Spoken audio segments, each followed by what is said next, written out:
they still say you cannot do it.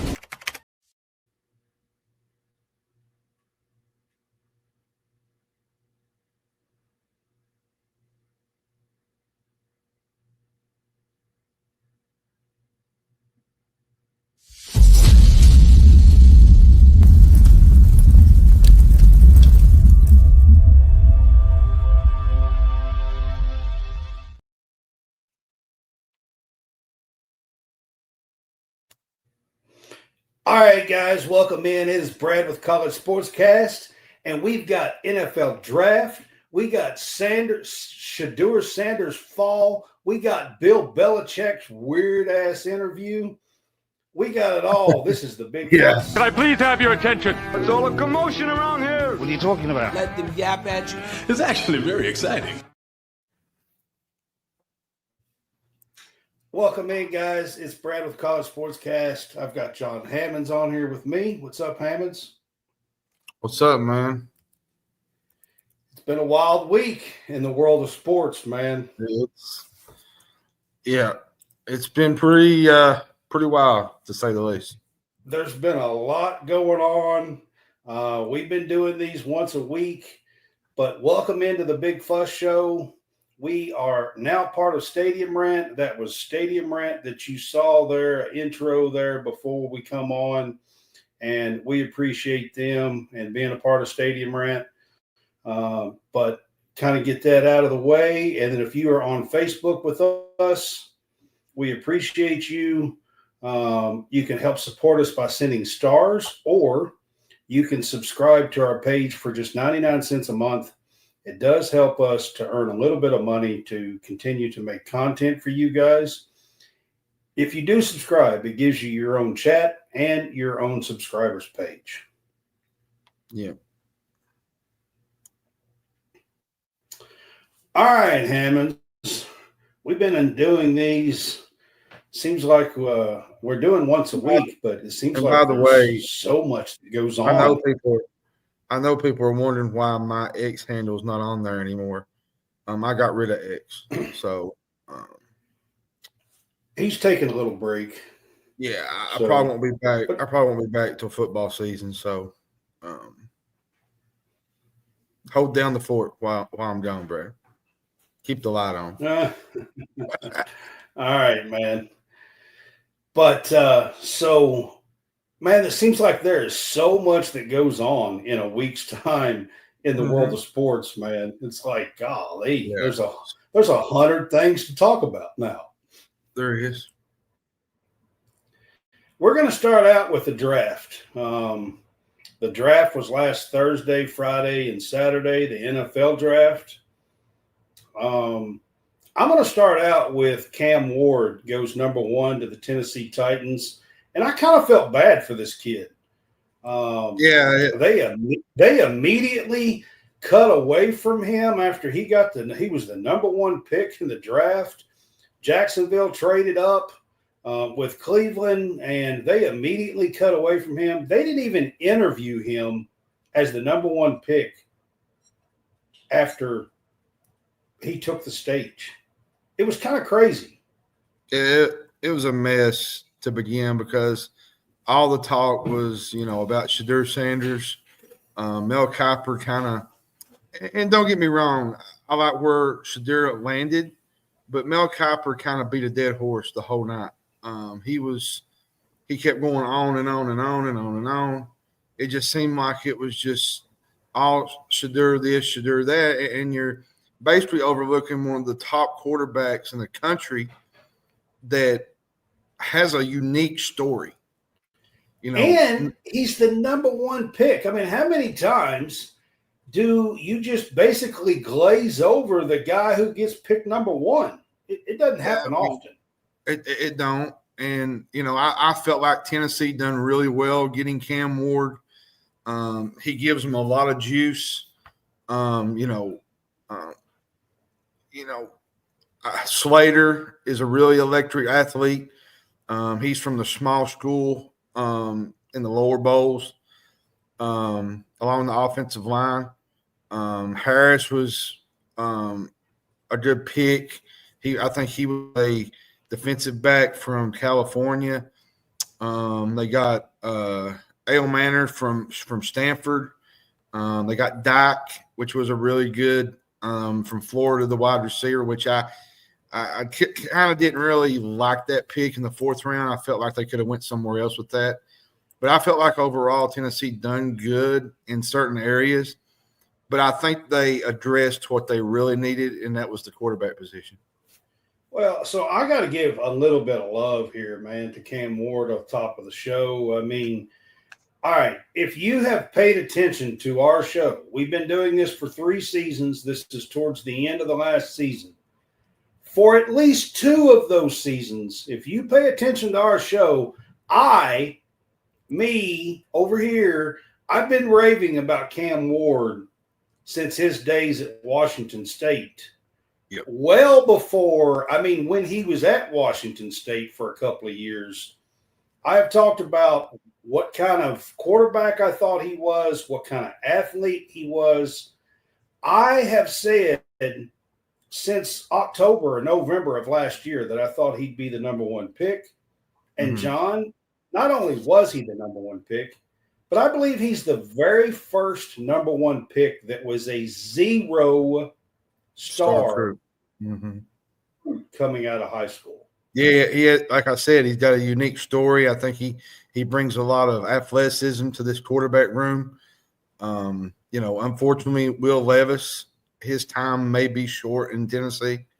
They're saying they're going to give him a competition. It's going to be a competition, but we'll see how that – it's probably going to be Cam Moore. We'll probably find out later on this summer, off season. If you're looking at overall the NFL, Brad, I felt like Arizona improved. We'll get to team grades. To team grades. I just wanted to so here with Ward, man. He's a 0 star recruit. He worked his tail off. And I'll tell you what I really enjoyed Thursday night. He didn't have on the flashy suits. He didn't have on the flashy jewelry. He was very low key. He was, I'm here to work. He was, get shit done. he just seems like a very, very good young man. Yep. And I got to give him that. Honestly, it was good to see a guy who is the number 1 pick that doesn't have all the ego, to be quite honest with you. All right. I am going to move on to your best team grades. Who you think done really well as far as grades in the draft? I liked Arizona. I thought what Arizona did was really, really good. They got Walter Nolan from Ole Miss. They got Will Johnson from Michigan. Will Johnson in the middle of the 2nd round was insane. Yeah, they got Jordan Burke. The value at Will Johnson was insane. Yeah, and they got Jordan Burch, the edge from Oregon. They got Cody Simon, the linebacker from Ohio State. They ended up getting, I think it was Denzel Burke was another one, a cornerback from Ohio State. I felt like Arizona really addressed their defense. Nolan, I think, was to some, he's like a boomer bust type guy. You're going to, coming into the draft, he was one of those that maybe you get a good draft pick out of him, maybe, but Arizona, I think, is going to do that and accomplish what they want with him defensively. The biggest thing with Nolan is the practicing and there's been some entitlement issues that have been questioned. I think he's got a physical upside, Brad, as anybody in this class. He's really good on the interior. He does. He was the number 1 overall recruit. He was the number 1 overall recruit. Like you said, Arizona took a chance on Will Johnson. I thought was brilliant. He's the fifth. He was If the Will fifth Johnson was healthy, he was easily a top 10 pick. I think, that's what I said. Like, I think he slid down the pole because of his concerns about his knee. Now, if his health holds up, they probably gotten a steal out of this draft. To be quite honest, I think so. The others was, I think the Atlanta Falcons done really, really well. They went in and they traded for James Pierce Jr. out of Tennessee. They got Jalen Walker, probably one of the top linebackers in the draft from Georgia.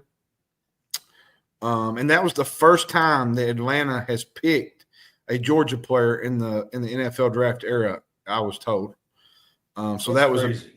that was a big deal. That's nuts to me. Crazy. Xavier Watts was another one from I think he was from Notre Dame, if I'm not mistaken. Got the Billy Bowman kid out of Oklahoma. And I want to talk about really my liked team. what the New York Giants did. I'm going to talk about my team a little bit. Let me talk about the Giants real quick. Yeah. I'll give you the floor in a second. I want to talk about the Giants real quick. I mean, I liked what the Giants did. I think, they got Abdul Carter as a third pick. I think he is easily one of the top 2 defensive players in this draft. And then they traded up and got Jackson Dart. I think Dart is the most underrated quarterback in this class. I have said that on this show for a very long time. I like the Scattaboo pick. I thought the Giants addressed a lot of needs, and I really like what the Giants did. Yeah, and I'm going to even go as far as say my Cowboys. I thought they done really, really well, getting Tyler Booker. He was a 2-year starter at Alabama. He's a really mean dude, 6'5", probably, 320. He's physical. He fits what Dallas is wanting to run with Schottenheimer. And they had to replace Zach Martin, which was big because he retired in the offseason. I felt like it was a reach at 12. I felt like they could have went with receiver there. I do think it was a little bit of a reach. It was. I feel like Dallas needs extra help at the wide receiver position just because of they need somebody to complement CeeDee Lamb. The guy that was available that I thought they should have got at the 12th pick was Tyler Warren. I'm just going to be honest. I think he could have been a really good pick for them. I think that would have been – you could have had him as their end of the future, to be honest. They could have got a starting offensive lineman in the second round, probably. You know what I mean? Yeah.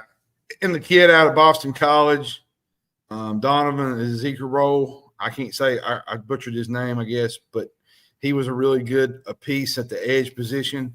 Ravel from East Carolina, getting Jaden Blue. I thought getting Phil Maffa from Clemson was a big deal. Phil Maffa he's a big bruiser back, I think. See, I'm not as big on Maffa. I mean, he's Jaden a Blue, decent back, but he's never stayed real healthy, and it's not like he's been a workhorse back for them or anything. He split time most of his career. Well, and I think too, though, he's gonna have a chance in the backfield. Javonte Williams and Miles Sanders, which are veteran guys for Dallas. Which Dallas, I'm gonna be honest with you, I liked what they did in free agency, but they didn't really go out and get a big fish. Now there's talks that they're going to try to bring back Amari Cooper, which honestly I'm not a really big fan of, because is Amari Cooper really going to bring what Dallas needs? Like, you're sitting here thinking, well, he might be over the hill, but look at Keenan Allen. Keenan Allen's sitting right there, and you could have Allen he's probably going to be pricey for what he brings. But I'm just not a fan of bringing a guy like Cooper, a guy that's already been there before. Jerry Jones, here's my problem with Jerry, and I'm getting on one of my Dallas rants. Jerry is comfortable with his own people. refuses to go outside of his box. And that's why Dallas is where they are right now. He's comfortable with being where he's at. I kind of agree with that. I mean, listen, he's had some issues. It's been pretty clear the last at least 8 or 10 years, to be quite honest. I agree with some of what you're saying for sure. A couple of other teams that I want to mention real quick. I really like what the Patriots did in this draft. I think Will Campbell is going to be a massive left tackle for Drake May. I think that was a big position of need. I really like that pick. And then, they got some picks down the line. They addressed some needs. And, I really kind of like what the Patriots did. And then I got to give a huge shout out to the Green Bay Packers because they selected an offensive weapon in the first damn round. Congratulations. You have joined the new century. Congratulations, Green Bay. I can't believe it. Majority of the time, it's an offensive lineman. Oh, my Lord. They have finally joined the new century. They got Golden in the first round, 23rd pick. Great pickup for them, especially with Christian possibly being out. He injured his knee and probably will not be ready when the season starts. And they needed a receiver. They needed a weapon on the outside. Golden is fast. He, is just has been a really good running or wide receiver, and just got to give him a shout out for finally sticking their neck out and getting a weapon on the outside. So got to say that as well. But John, we've got to get to the biggest story of the draft. We've been talking about the draft now for about 10 or 12 minutes or more. And we barely brought up Shadeur Sanders. And for me, I'm going to start out by saying this. I mean, I think what we saw during the draft with Sanders was, it was an epic message. To be quite honest with you, it was a message to the Sanders. It was a message to Dion. It was a message to Shadeur. It was a message to anybody and everybody down the road as well. Now, I don't agree with what happened. I'm going to be honest with you. I don't agree with it at all. Shadeur Sanders, at the very least, and I mean at the very least, was an early second-round pick. In talent, at the very least, he was an early second-round pick and should have been a first-round pick, just to be honest with you. Now, everybody under the sun, John, has got an opinion about what went on and that they were sending a message and that he needed humbled and all this other stuff. I've got some things I'm going to say about all that, I can promise, but I'm going to turn it over to you. What's your biggest take on what happened with Shadeur Sanders, who finally did get drafted in the 5th round by the Cleveland Browns after they had already picked Dylan Gabriel as a quarterback? I think what you said earlier, kind of bringing it up, I felt like they was trying to send a message. There had been a lot of talk that his attitude was some issues. The whole meeting at the midfield with some of the other teams last year, the year before, I think, with Colorado State, all the hoopla, the whole legendary stuff that he talks about. This is still a kid. And this is still a family. And I get it from the aspect they're still human beings. I think they're trying to maximize their moment, and I think there's nothing wrong with that, Brad. Embracing and instead of, trying to figure out why this didn't happen or why that didn't happen.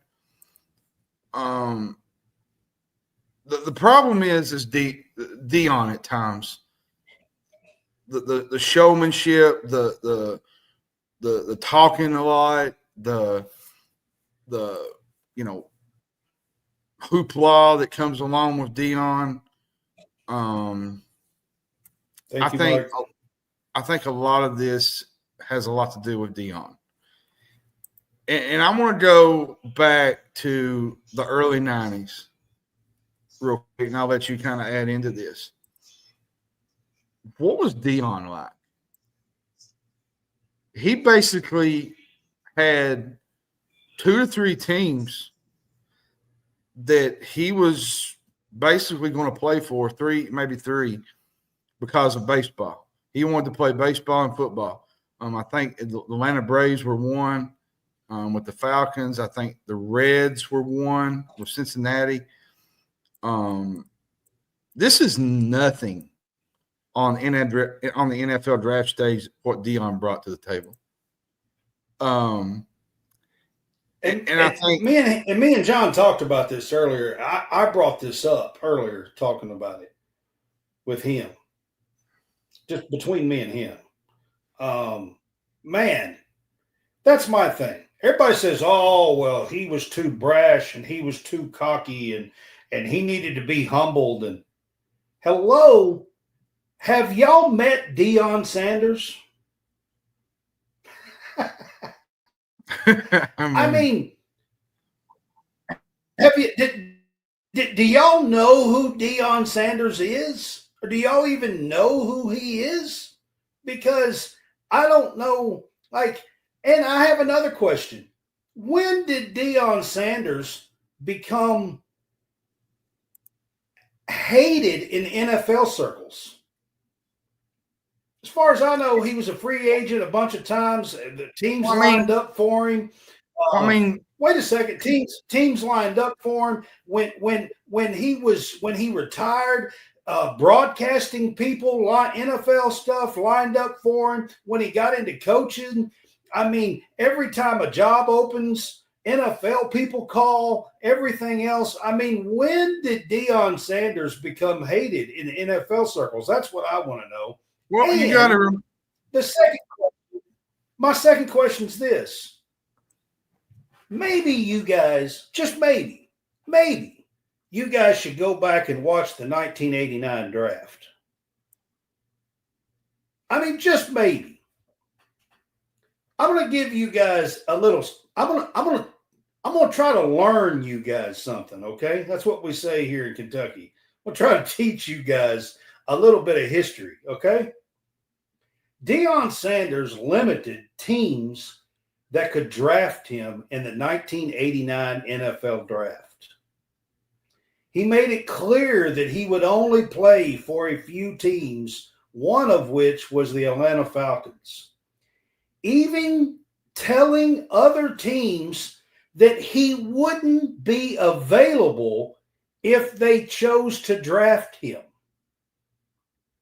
He famously refused to participate and go to the New York Giants for a physical and mental testing before the draft, telling the New York Giants that they had no chance of drafting him.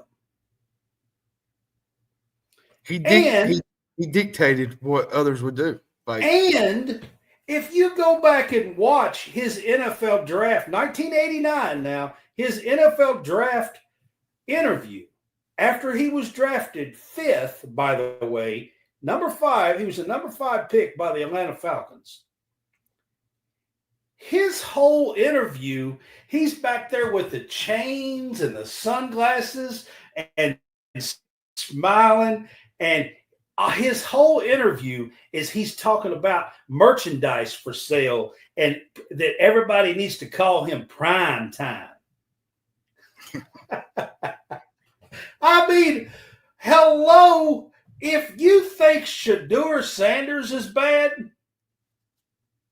y'all got, like, I don't even know where to tell y'all to begin to start looking at some of this. And by the way, maybe, just maybe, you guys should flash back to the 2004 draft. There was this guy by the name of Eli Manning. Yep. I don't know. Maybe you guys have heard Eli Manning. I'm not sure. It didn't seem like y'all have heard about Deion Sanders. So maybe y'all don't know who Eli Manning is as well.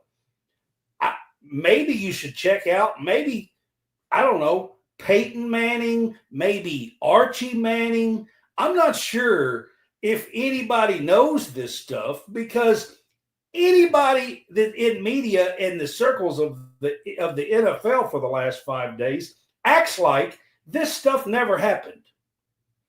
But I promise you it did. Yep. If you go back and watch the 2004 NFL draft, it's about as awkward.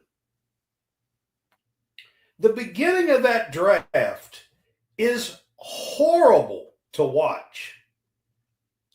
There's a dad by the name of Archie Manning that is demanding that his son is not going to play for the Chargers, who have the number 1 pick. Guess what the Chargers decided to do anyway? They drafted him.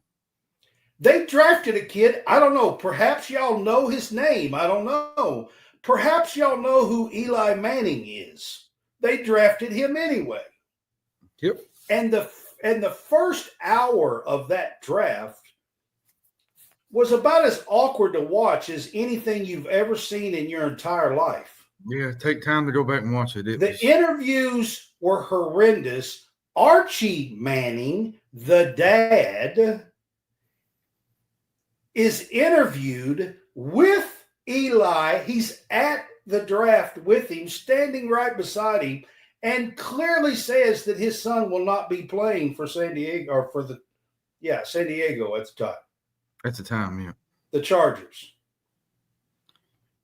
And they dictated a trade because guess what? They wanted to be in New York.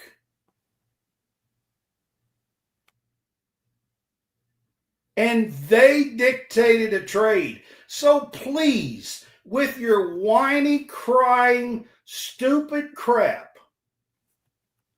about being brash and everything else, please go on somewhere, because you have no earthly idea what you're talking about dictating where they went, where they were going to go, who was going to draft them. Go on somewhere, because the stuff that went on with Shadeur is tiddlywinks. Yeah. I mean, seriously, you might, maybe, just maybe, you might want to check out a little bit of NFL history. And I want to say this while we're on the whole Shadeur Sanders thing. You know, they brought up a good point during the draft and after the draft. There was 3 to 4, maybe there's probably more than that, guys pranked by fake NFL executives. Yep, and Shadeur was one of them. Got a prank call. I'm gonna say this. Falsely impersonating as an NFL executive, it should get you in trouble. in one of the most important times of a young player's career and dreams, and you want to ruin his night because you think it's funny and think it's well, cute. I mean, falsely impersonating people should get you in trouble. Plain and I simple. mean, you know, it's going to open the door, Brad, to some real consequences if this continues. And here's the deal when it comes to that, guys. If The it's NFL not gives already. them phones. The only people that have that number are NFL executives and team members of the NFL teams, like coaches and things of that nature. I'm going to That's tell you the how only people that have the number. So it is being leaked by family members of teams and executives and things of that nature. And the reason and impersonating the NFL is going to have to crack down on it, plain and simple, on the prank calls. Well, and I tell you this, that could have been a very humiliating moment for Sanders. You know, he handled it with You feel confidence. good? Pittsburgh Steelers QB. Is this a real statement here? Because I'm starting to worry about you, John Robinson. But I feel like Shadeur took it in stride. He was confident about it. He didn't let it affect him. You know, his response was really, really big. It showed a lot of maturity, and especially during an emotional draft experience. Like, I think Tyler Warren was another one that was done like that. It was. Isaiah Bond was done like that. There's going to come a point where these numbers are going to be not given to certain people because of all this, this whole situation, this whole weekend. Like, one of the pranks was the Shadeur one. The son, his dad was the defensive coordinator for the Atlanta Falcons, who drafted Dion. Dion. The first 5-6 years of Dion's career was in Atlanta. Yeah. So I think they need to crack down on that, Brad. I kind of wanted to bring that up a little bit. That's a logistics issue that the NFL needs to address, that needs to be addressed now instead of later on, because if you don't address it now, it's going to get worse going You got to forward. do more than an apology. I'm sorry. You got to do more. And I said it best earlier, Brad. There is people out there that want to see this kid fail. Shadeur. They want him broken. They want him broken.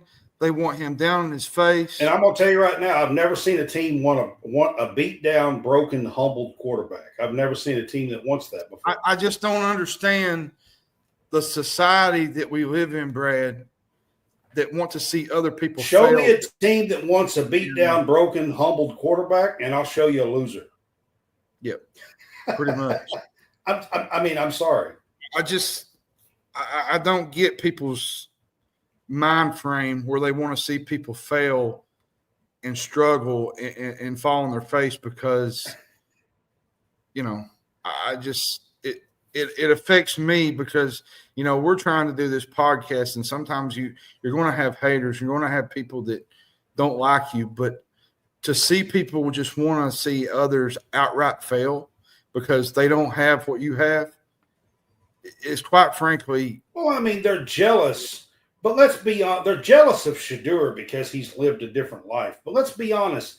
It's because Dion built it. It wasn't like people act like that it's been centuries and they've just lived as kings. Dion come from nothing. He built it.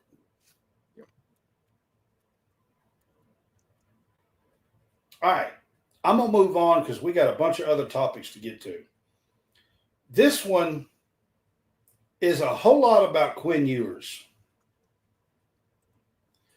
I'm going to open this up. I wrote an article yesterday. Go to stadiumrant.com. Check out my article about Quinn Ewers and about top college stars staying in college.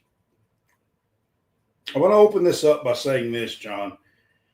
Reportedly, Quinn Ewers turned down an $8 million NIL deal to transfer to another school to declare for the draft.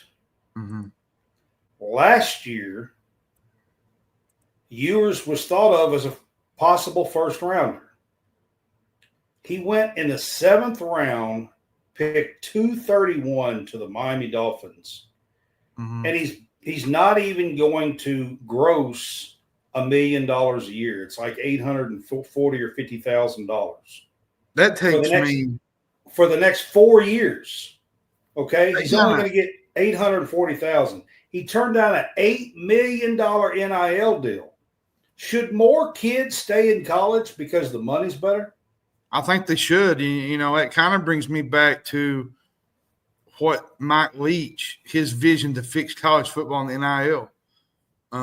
Did you read about that where he wanted to have a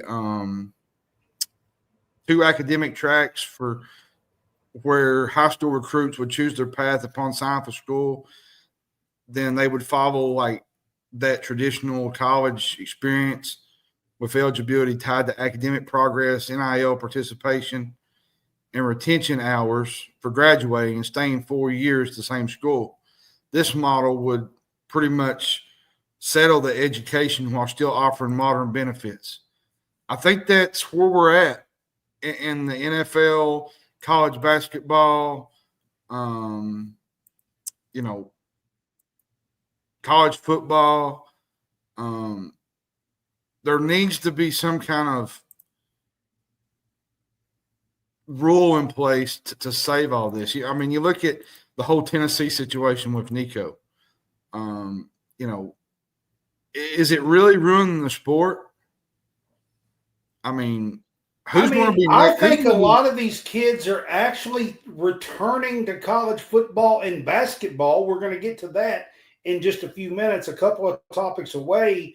We're going to continue this discussion kind of with basketball. But if you're looking at just football, John, if you're drafted in the 4th round or later,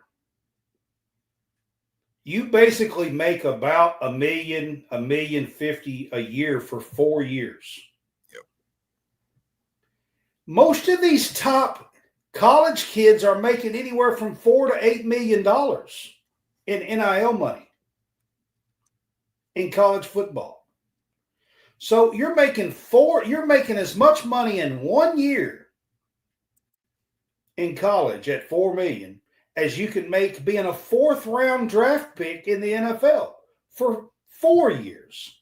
And I don't know about you, John, but football careers are not like other sports. There's no guarantee that you're still going to be able to play 3 years from now. Well, you got to think too. Each situation is different, Brad. I think you got where like your draft potential, what you can make going back to college, your value if you're trying to get dollars over the course of time. If you can go to the NFL as a 4th round pick or a 5th round pick, you're basically saying you're closer to free agency more than you are basically coming back to school and making more money. It really depends, I think, on the individual. There used to be back in the day, there was a player deciding where to enter a draft had way his pro options and lure the type of money against the status quo of playing as an unpaid amateur athlete, right? I think that has a big impact. But, this whole situation with Quinn Ewers, I think it's do I really want to make this money, this $8 million that I made at Texas, or do I want to, basically stand on the sidelines and hold a clipboard? But people are saying, well, he went to a good team. It's Miami. Tua might get a concussion. He might get to play. But that's beside the point. He got lucky. He got lucky in the 7th round to go to a team. You're right. Maybe he gets to play. That still doesn't compensate the money for the next 4 years. Well, here's another interesting tidbit. Look at Carson Beck, okay? He was probably a contender to be one of the top picks in this year's draft. He had a really rough season. His completion percentage kind of lagged off. Dak's still there, man. He finished the year with an elbow injury that he had to have surgery. It plummeted at that point. And basically he returned to school. For over $4 million at Miami. He left Georgia, signed an NIL deal, and I'm telling you, Carson Beck is way better off. Way better off. It's not even close. And here's the problem I have, Brad, with this whole portal NIL stuff. They're having free agency in the middle of a bowl year. You had the whole Nico thing. You got coaches who are trying to get their players ready to win a title, and there's so many rumors going around. Such and such players doing this, such and such players doing that, and there needs to be some rules in place. And Tyler Shadeur. I think is how you pronounce it. I think. Look at his situation. Well, now he did great for himself. He did. But let's be honest. When even at the end of this year, when he put his name in for the draft, there's no possible way that he would have known that he was going to be an early second round pick. There's no way. He might have thought he would be a third or fourth rounder maybe or something, but there's no way that he thought he was going to be an early second round pick. Okay, say your kid is going to be, say he's a top 100 pick, right? And he's going to make $4 million. Say Shaq didn't have any. He couldn't help it. He's a 7-year senior. He was pretty much done. He was done. Okay. Say you're coming back to school and you're getting $4 million, but the pros saying, hey, we're going to give you $2.5 million. What's the difference?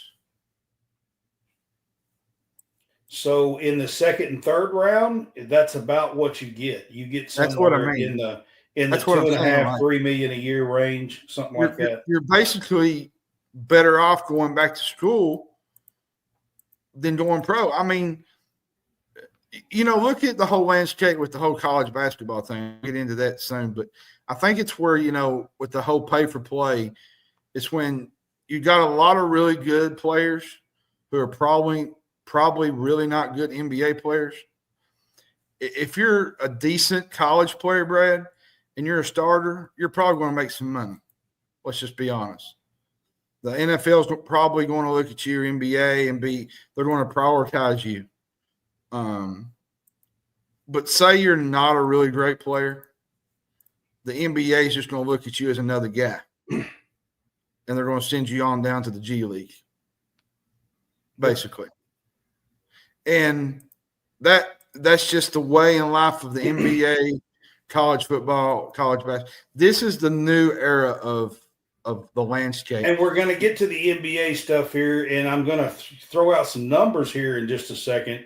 But before we do, I want to bring up one more thing. Let's take a quick look at some players on the NFL Draft Big Board for 2026, some top players. John, one of my top players is Caleb Downs. Yeah, I think Caleb Downs is going to be right there. He's a legit prospect. I think he's got all the tools to be great at the next level. I think you got Arch Manning is another one. Arch definitely has the potential, but he's only had 2 starts. It's going to be hard to tell right now if he will be in the top. I mean, with his pedigree, yes, I agree. I'm going to tell you who's really improved his stock is Drew Allar from Penn State. Drew Allar is another one. His development going back to Penn State, he could have been the number 2 pick this season I think. But I think he's going to try to improve and be in the top 5 next year. Keldrick Falk from Auburn is another one. I think Keldrick Falk is a really, really good football player. He's very disruptive. He's 6'6". I think he's close to 200 something pounds. He's a really good player for Auburn. And I'm going to tell you another one that could be in that top 10 is Anthony Hill Jr. from Texas, the linebacker. He could have went this year. He's a really, really good, well-rounded athlete. He's got a really good skill set. Jeremiah Love is another one. The running back from Notre Dame, I think he's going to be a great player. The one to watch is down in Baton Rouge, Garrett Nussmeier. See, I'm not as high on. I mean, I'm not as high. He'll probably get drafted, but I can't see him being a top 10 pick. I think he'll be your second quarterback off the board, though. I don't know about that, man. What about Sellers at South Carolina? I mean, I can come up with some other names that I think. Sellers is one. What about TJ? I'm talking about quarterbacks. Oh, quarterbacks. Yeah, well, Sellers would I'm be talking one. about quarterbacks. TJ Parker. I'll throw out a few names that I have as well that you did not mention. TJ Parker is one of my. He's actually had 11 sacks. He's the leading sack leader returning to college football this year. I want to tell you, the offensive lineman, Caden Proctor, Alabama offensive tackle. Yeah. Caden Proctor, Alabama offensive tackle, was one of the top offensive tackles 2 years ago. He's been a 2-year player, 2-year starter at Alabama. What about Spencer Fano? Spencer Fano from Utah. Yep, Spencer Fano is another one from Utah. He's a really good offensive lineman. Ruben Bain at Miami. Miami, yeah, he's good. Yeah. Defensive end Ruben Bain is another one that I would mention here. And then another one that I'm going to mention is Peter Woods. Peter Woods from Clemson. Peter Woods is a defensive tackle at Clemson. I think he could be a name that you might see in the top 10. I'll give you one more. Evan Stewart from Oregon. I think he's going to improve his game next year. He was a really big piece in that Oregon wide receiver room. Former 5-star recruit. He watched the Boise State and Ohio State games. He really put it on. You want to see an athlete that can get to the next level. That guy right there he's one to watch. Madeline's a big Bengals fan. I will give her that, and Kentucky. So I appreciate you being on, Madeline, and stopping by. You ready for the portal talk? The winners. Well, we're gonna go to the NBA draft announcing first. So today, it was released this morning. The list was there was 106 early entries announced for the NBA draft. It was the lowest number of early entries since 2015, John. I think you're making more money staying at school. It was the lowest number. Now, I'm going to give you guys a number that I think is absolutely insane. So the max amount of early entries was in 2021, okay? Just 4 years ago, which, by the way, is the year that NIL first was allowed and kicked off. All right, in 2021. So this was before NIL started, all right? There's only 60 picks in the NBA draft, by the way. So 106 entries is still kind of a lot, all right? But in 2021, there was 363 early entries into the NBA draft. That's an insane number. There's only 60 picks. Yeah, you're basically hoping for a spot. I mean, 363 early entries in 2021. 106 is the lowest number since 2015. Kind of what we were talking about with the NFL players, should they stay or should they go? A lot of what used to be early entry people are coming back into college basketball. I mean, they're like, you got the whole situation with like Otega Oweh from Kentucky. You know, they're testing out the waters, trying to get a little feedback. And college basketball is retaining a lot of these players. And a lot of those players eventually come back to school, and I think NIL has a lot to do with it. You know, you got I wouldn't say it's not over yet, Madeline. I wouldn't say, you know, it's NIL anymore. Basically it's pay for play. Let's just call it what it is. And speaking of that, earlier today, Alex Karaban returns to UConn, which adds to their dynamic level. I mean, you know, they bring back Karaban, they bring back Reed, they get the Georgia guard, Silas Demery.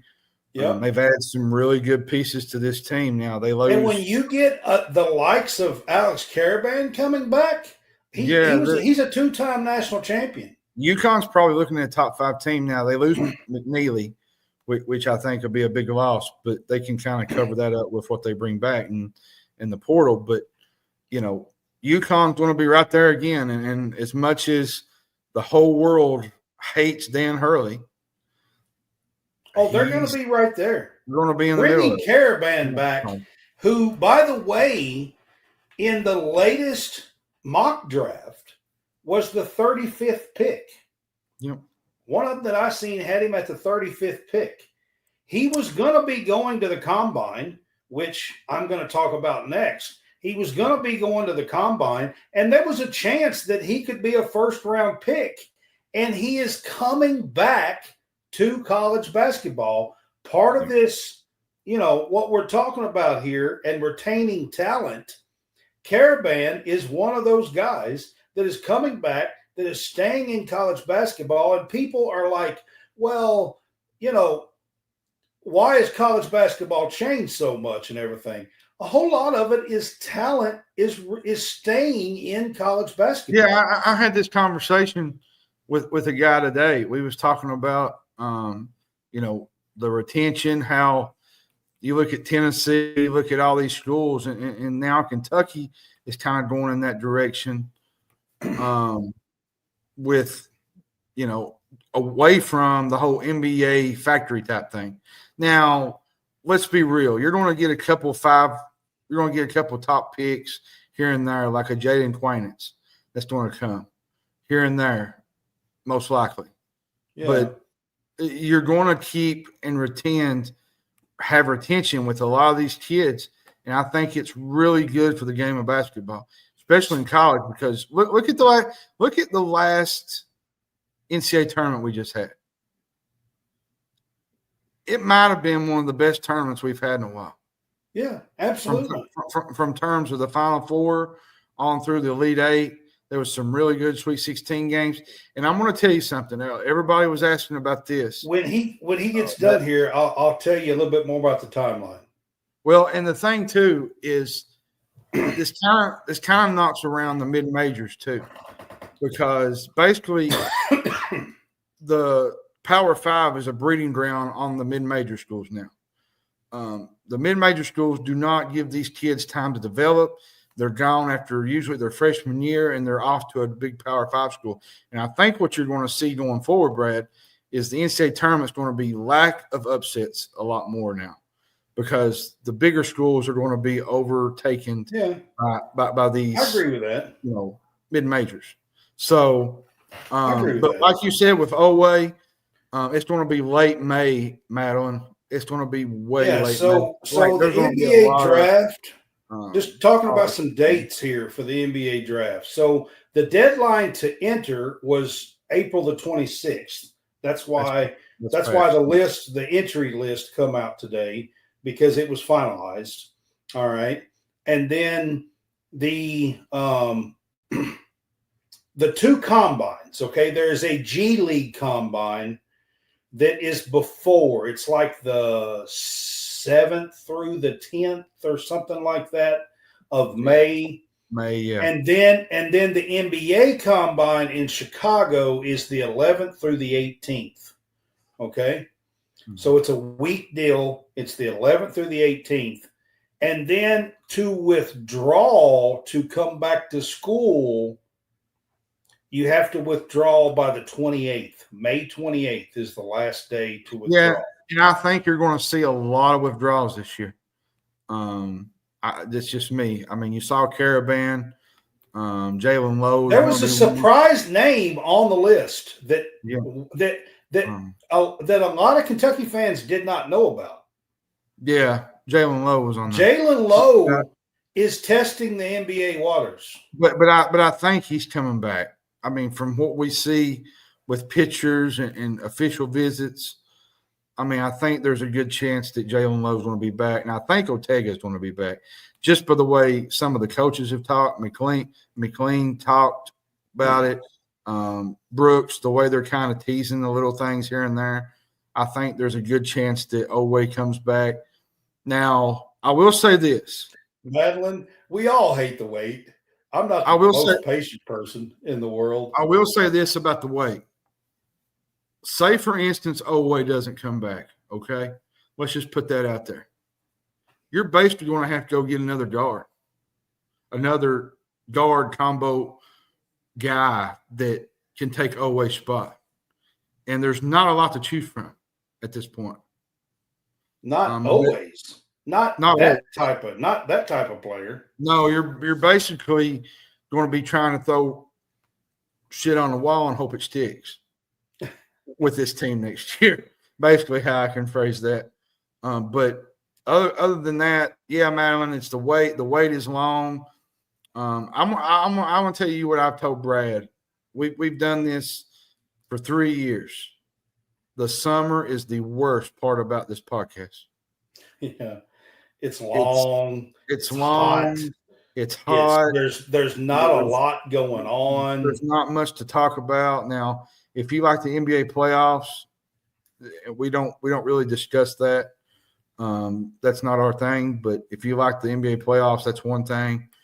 But really, there's nothing up until about July when the SEC Media Days is going on.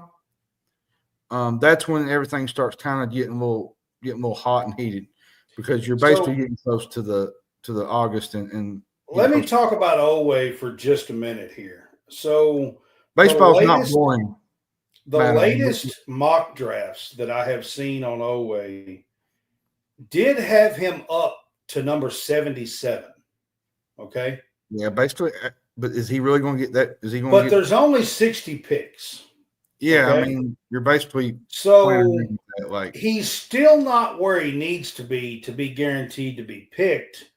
But at 77, there's usually about 80 kids or so that's invited to the NBA Combine.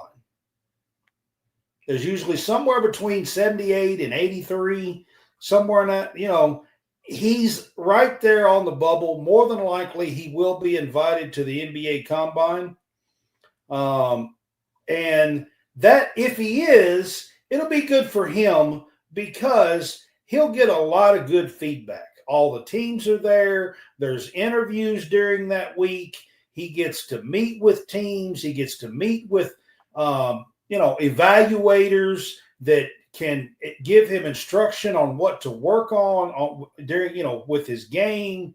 He will get a lot of good feedback. The one thing the one thing he does need to work on? His shot. His 3-point shot. His 3-point shot needs a little work. And I'm sure that'll be something that he is told and how to work on it and the best way to make adjustments. And they break it down and tell you a lot of good feedback. So, okay, go ahead. So, I mean, I'm just saying I am hoping for him, for his sake, since this is going to be his one and only time. I mean, he's going to be a senior next year. Yep. So, this is his one and only time to have this chance to do this. So I am hoping for him that he does get to And I build think a a lot of company. fans between now and then are going to be freaking out, saying all this and that. Don't pay attention to what really goes on X. I agree with you. I'm not the biggest. I don't watch baseball on TV. I just don't. Brad will tell you what has been put on X during this portal season has been a disaster. It's a shit show, if you want to know the truth. I'm not even going to go. I'm not even going to say it. I'm just going to be quiet. There's some going to games. Madeline is different. There's some watching it on TV. There's some names out there that cause a lot of trouble. That's all I'll say on X. All right, I am going to get to some portal news and some things. The biggest one that I saw today, John, was Andrej Stojokovic commits to Illinois this morning. I think that's a big one. Yeah. He's a big one. I mean, he's an 18-point scorer. He played last year at Cal, was a 13-something point scorer at Stanford as a freshman. He is the son of Peja Stojakovic. Maybe you've heard of him. I don't know. But he averaged 17.9, I think, 18 points a game at Cal last year, who did play in the ACC last year. And, I mean, I think you put him with the pickup and the European lineup, basically, that Illinois already has with the Isovich twins and him and a couple of others that they have. I think this Illinois team with Stojakovic is going to be a top 10 team. I think they're going to be easily a top 10 team next year. I really do. I think they could be one of the best teams in the Big Ten. I think, you add a Visic, you Thomas Slav, his brother is already there. Yep. You add the Euro twins with what Brad Underwood wants to do, the way he spaces out his defense. Andre's 6'7". His offense. Stojakovic is 6'7". Shooter. Yeah. The way they space out their offense, not their now their defense was fairly good at times last year. I think with these bigger guys, I think they're going to be really, really good. I'm just going to go through our portal winners and losers while we're on this topic real quick, and then we'll get to the big topic of the night that everybody wants to talk about. Brad's just dying to talk about this. The winners to me, I think St. John's. Patino just reloads. He's about to turn 73 years old. Yep. Brad, and to do what Patino has done, he's the oldest coach in college. He's the oldest coach in college hoops. They got the kid from Arizona, Joseph Sonnen from Arizona State. They got Sellers. Now they're going to lose RJ Lewis, which is going to be a big piece for them. But I think they've kind of added that with Ian Jackson in the backcourt. They got Bryce Hopkins, which he's not been healthy. We'll find out. He's healthy, though. He's going to be a beast. Out. You know who was a winner in my book that nobody's talking about? Is Ben McCollum in Iowa. He's done a nice job. He went after, Brandon Housen. He got the Fulgaris kid from Robert Morris. This is a really good team. Then they got Bennett Sturts. Bennett Sturts is the real deal, y'all. If you've not watched this kid play basketball, you need to take time to watch Iowa next year. He can light it up at Drake. Kentucky was another one. Throwing in Jaden Quainance. They had Cam Williams. I'm going to tell you, Cam Williams is the forgotten duck in this pond. I've been saying it since since March 28th. I think him and the Spaniard. I think there's a good chance he could be really, really good. Yelovich or whatever his name is. Louisville's there. Ryan Conwell is really, really good. He was a bucket getter for Xavier.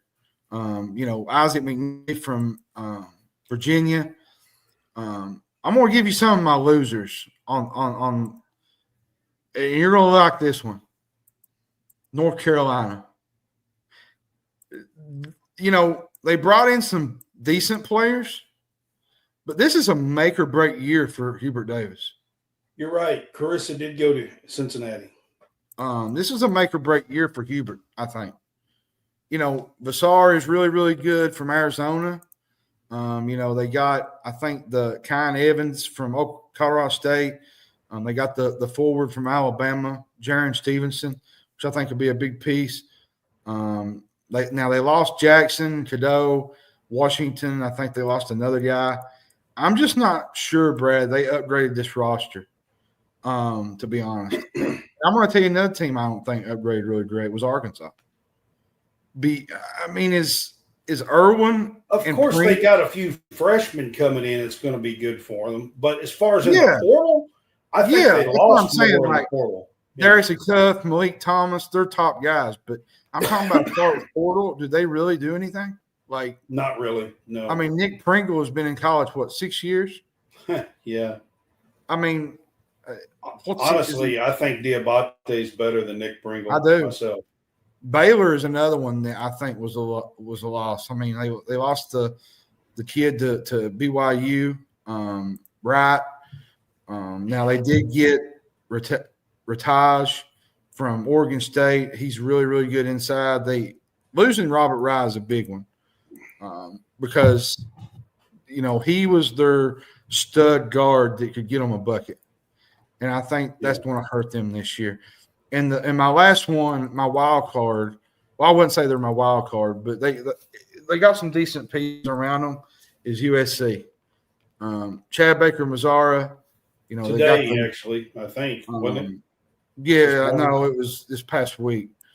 They got Rodney Rice, the sharpshooter from Maryland.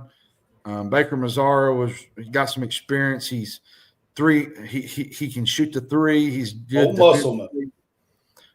They got the Kofi kid from Virginia, the 6'10" big man.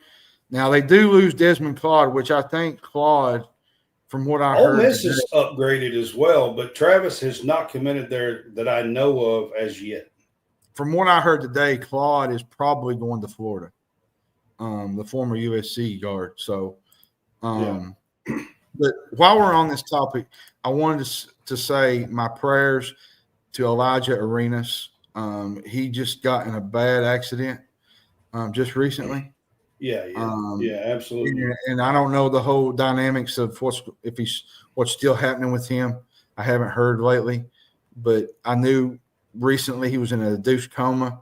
So prayers out to him. He is out of the coma. Yeah, we're out of the coma now. Yeah, but, yeah. Hopefully he returns and gets on the men and gets back on the court.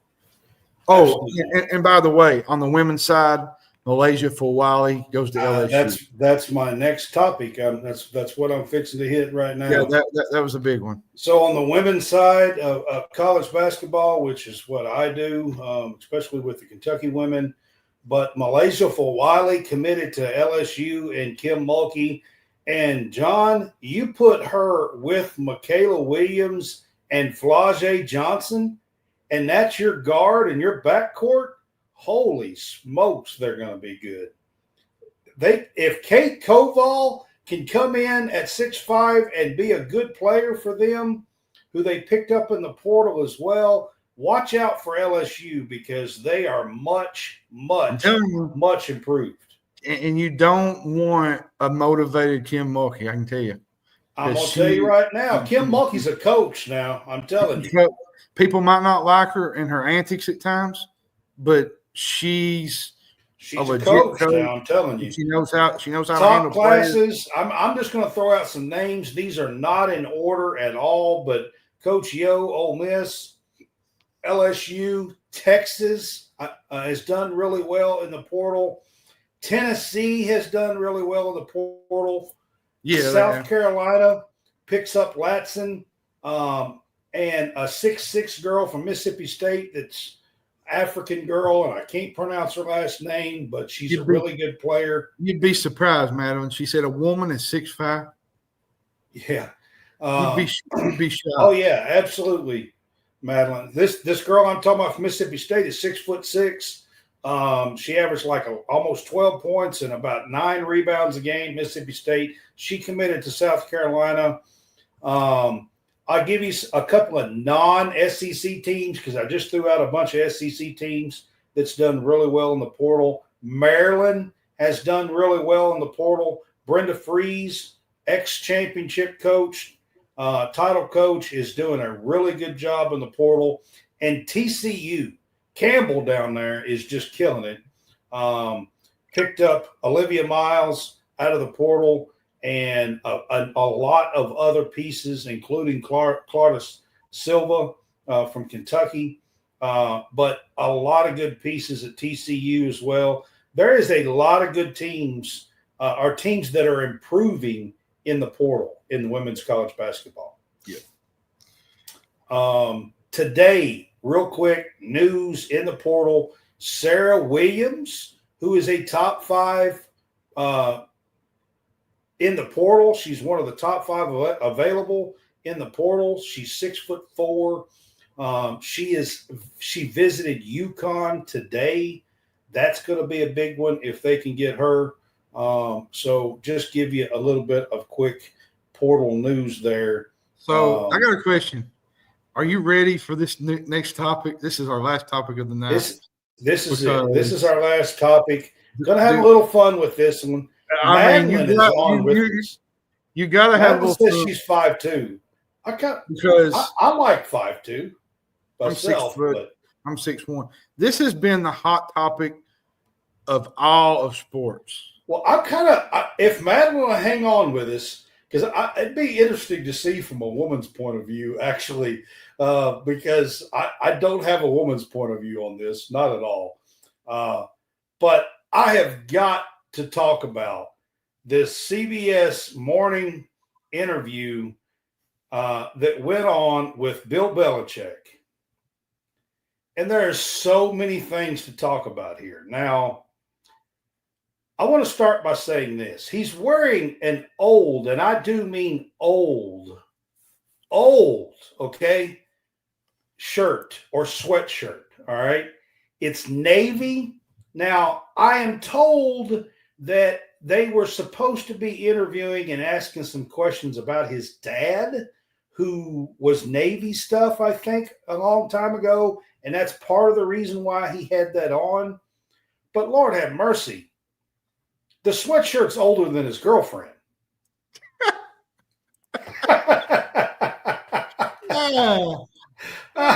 I mean, I just got to start with that. I mean, I gotta say this. It's got holes in it, and I mean, he's on CBS Morning News. Here's what gets me. They're separated in age by almost 50 years, right? Their age. He's 73. She's 24. Here's where it was very and his troubling. Sweatshirt is 37. Here's where it was very troubling for me, Brad. If y'all are keeping score, his sweatshirt's 37. Here's what's really troubling about all seriousness here. What's really troubling about this whole situation is during the interview, she interrupted one of Belichick's answers. She shut down a topic, and she stormed off the set with him and thought he was coming outside with her. Madeline, I really am interested to know what your comments are, what your thoughts are on this, because I think the girl's crazy myself. The CBS producers didn't know what to think. You know, they asked her, where did they meet? And she says, we're not talking about this.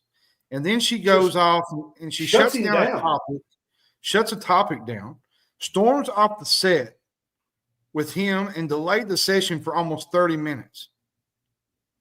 And here's the kicker. Here's what I want to start talking about and why I think North Carolina should start being worried, okay?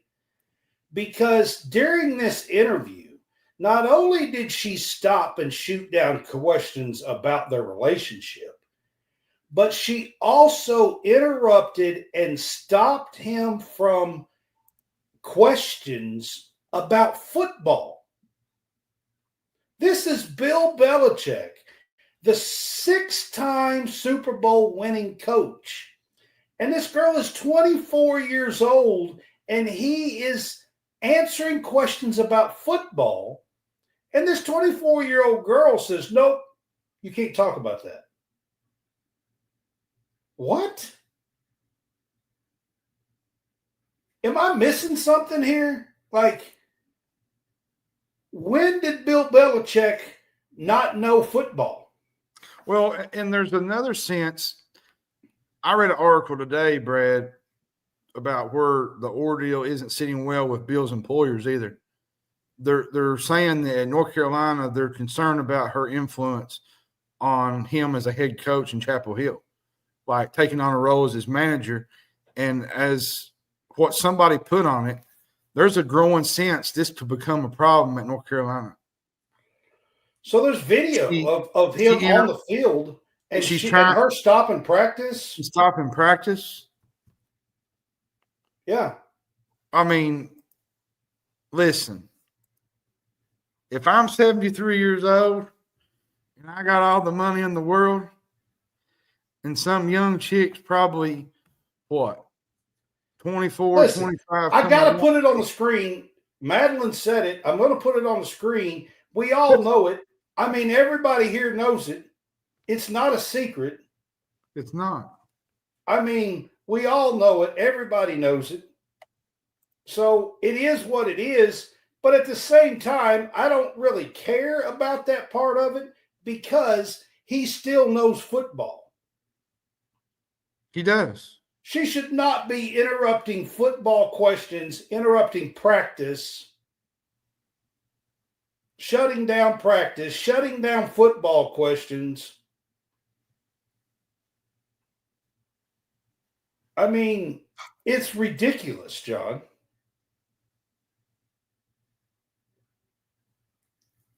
Do you agree? I mean, yeah. I mean, Brad, I'm going to be honest with you, man. Like, this whole situation reeks of a runaway train, and it's coming off the tracks really, really quick. I mean,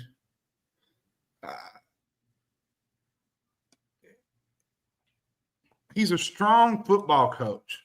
He's been a strong. He's always been tough and yeah. It's so weird. And then to see him just like blank face looking over like I can't talk. I can't answer that. Like, it's just the weirdest crap I ever seen in my life.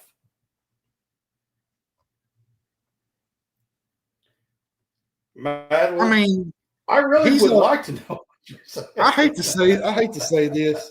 I hate to say this because we're on air, but he's old enough to be her grandfather.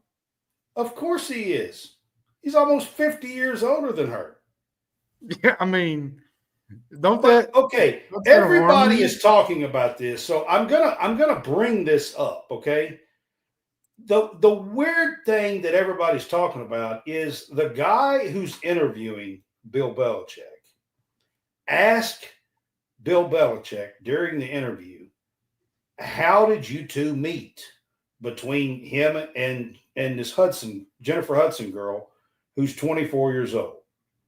And she immediately, from the back corner of the room, over top of a computer screen, says, we're not talking about that.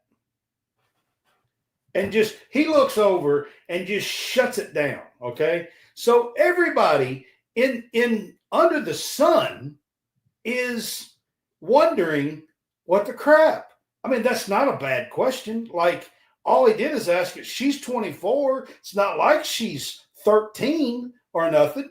I mean, she's 24 years old. I mean, and we're not talking about that. Like, what? Like, it's just weird. Like, Well, you know, he's a guy who's used to having people take care of everything, like, with the Patriots, like media requests. We've seen it all the time. Now he's turning all those responsibilities over to her, and she's getting more and more territorial, including all of the emails at UNC have her as CC'd in all the emails as a coach for North Carolina. Like, how much control can she want? Like, and here's another thing. I read I think it was a couple of months ago, or it might have been, I can't remember. It might have been a month ago. By June of was it last year? She showed up to a cheer practice driving a white Porsche, which has a price of what, $75,000 maybe. It was a gift from Bill Belichick. I hate to say this, and I'm going to say it on air. And if we get canceled, that's okay, because I'm just going to flat out say it right now. She's a gold digger.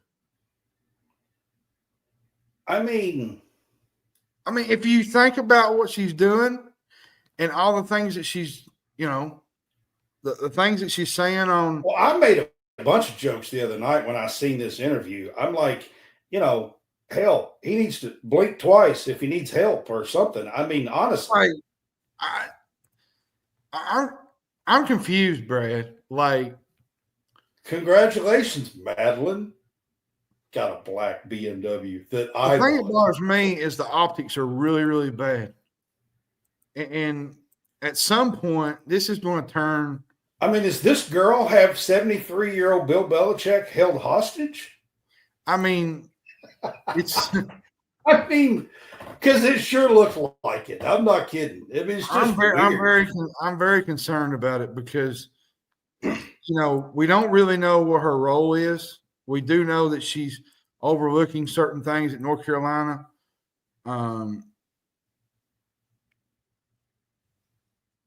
Here's the problem I got, and we'll kind of drop this topic, and we'll end the show. Is the interruptions of practice, the being CC'd on all the all the coaches' emails, the distractions, if a woman wants to have that much power, and I'm the head coach, and I'm dating that girl, I'm out. And I'm not saying that because me or you don't have a girlfriend, but I'm just saying in general, I'm just out on it, because if she has that much control over him right now. If I have been a coach for 50 years and I have 6 Super Bowls behind me, and some girl that I'm dating, I don't care if she is 24 and hot. I don't care. Some girl that I'm dating is going to interrupt me when I'm talking about football. Yeah, I mean, what? You need to sit down over there and be quiet. I'm a grown person. I know what I'm talking about. I've done this a long time. I've got 6 Super Bowl championships. Maybe you should check those out. Sit over and be quiet. I'll take care of this. Hold the trophies for me. I mean, here's my thing. Obviously, she's got the golden ticket.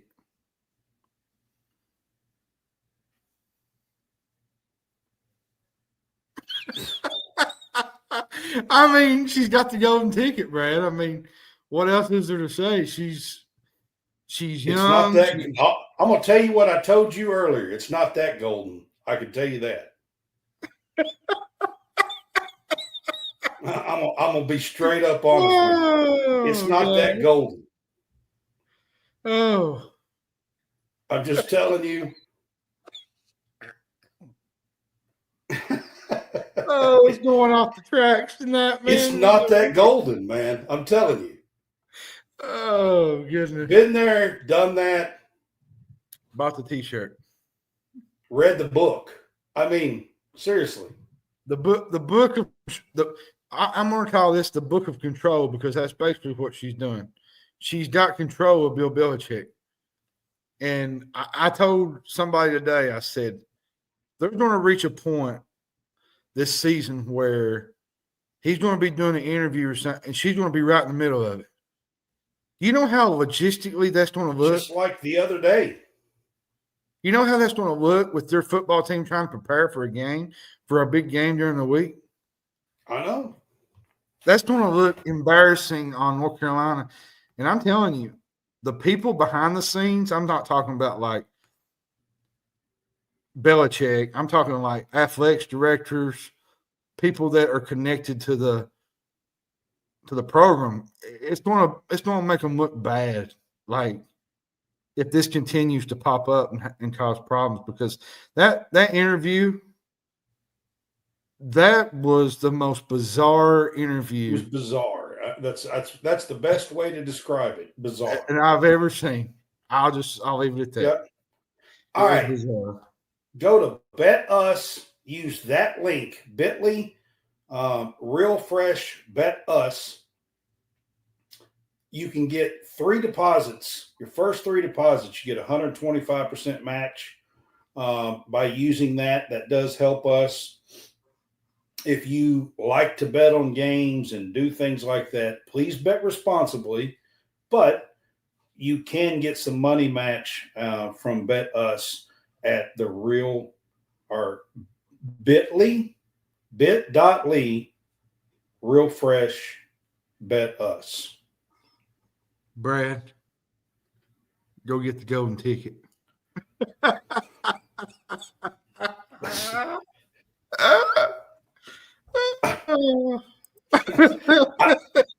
I'm gonna hush on that one.